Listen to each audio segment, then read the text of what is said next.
অনেকদিন পর আব্বুকে নিয়ে ঘুরতে বের হলাম। প্রায় ৬ মাস পর আব্বু আমার বাসায় এসেছে, আর আব্বুকে নিয়ে ঘুরতে বের হব না তা তো হয় না। সো হ্যালো এভরিওয়ান, আসসালামু আলাইকুম। সবাই কেমন আছেন? সকাল সকাল ঘুম থেকে উঠে রান্নাঘরে চলে গেলাম, আর তারপর সবজি রান্না করে নিয়েছিলাম, কারণ আব্বু ভারী কোনো কিছুই খেতে চাচ্ছিল না। তো এই জন্য সবজি রান্না করলাম, আর সাথে রুটি করে নিয়েছিলাম। তো রুটি আর সবজি ছিল, আর সাথে রান্না করেছিলাম গরুর পায়া, যেটাকে বলা হয় নেহেরি। তো এই তো সকালের একদম সিম্পল খাবার ছিল। সকাল থেকে ইভানের বাবাকে বলেছিলাম যে সন্ধ্যার পর কিন্তু আমরা বাহিরে যাব। তো সন্ধ্যার পর সবাই মিলে কিন্তু আমরা চলে গেছিলাম খুলনা নিউ মার্কেটে। আর নিউ মার্কেটের সামনে এই যে বাইতুন জামে মসজিদটা দেখছেন, এর সামনে কিন্তু অনেক ফুডকার্ট রয়েছে, আর এখানে অনেক মজার মজার খাবার কিন্তু পাওয়া যায়।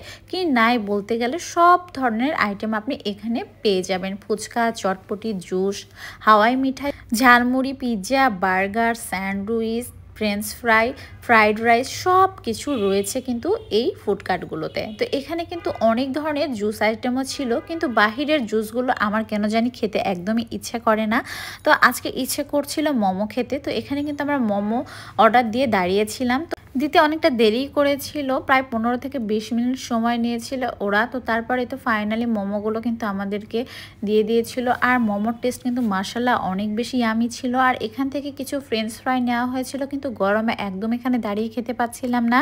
তো এখান থেকে চলে গেলাম নিউ মার্কেটের একদম ভেতরে। তো যাওয়ার পর এখানে মিনি রেস্টুরেন্টে কিন্তু বসে পড়লাম। এদিকে আমরা ফ্রেঞ্চ ফ্রাইগুলো কিন্তু খাওয়া শুরু করে দিয়েছি, আর আমি টুকিটাকি একটু ভিডিও নিচ্ছিলাম, সবার সাথে ক্যামেরাবন্দি হয়ে নিলাম, যে স্মৃতিগুলো থেকে যাবে।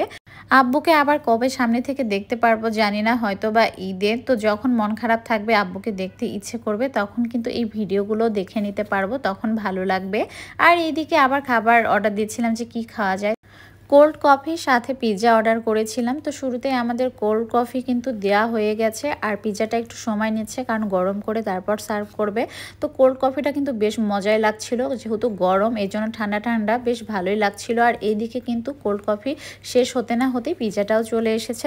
তবে পিৎজাটা একদমই মজা ছিল না, খুবই বাজে, হয়তো বাসি ছিল, এই জন্য একটুও ভালো লাগেনি আমার কাছে। তো যাই হোক, টাকা দিয়ে কিনেছি, খেতে তো হবেই। তো কিছুটা খেয়ে তারপর আমরা বাইরে বের হয়ে চলে এসেছিলাম, আর এসে দেখি আবহাওয়াটা এত ভালো লাগছিল। আর আজকে একদম নিরিবিলি ফাঁকা ছিল, কিন্তু লোকজন একদমই কম ছিল, বেশ ভালো লাগছিল।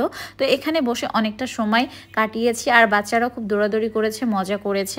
রাত প্রায় 9টা বেজে গেছে। তো এখন বাসায় চলে এসেছি, আর কারো ভাত খেতে ইচ্ছে করছিল না, আর অনেকগুলো খাবারও রয়ে গেছিল। তো সেগুলো ফ্রিজে উঠিয়ে রাখলাম। তো আব্বু বললো যে ভাত খেতে পারবো না, রুটি খাওয়া যায়। তো এই জন্য আবার রুটি আর এই তো নেহেরি ছিল। তো এগুলো দিয়েই আমরা রাতের খাবারটা খেয়ে নিলাম, কারণ কারোই ভাত খেতে আর ইচ্ছে হচ্ছিল না। আর ইভান সোনা এদিকে রসমালাই খাচ্ছিল।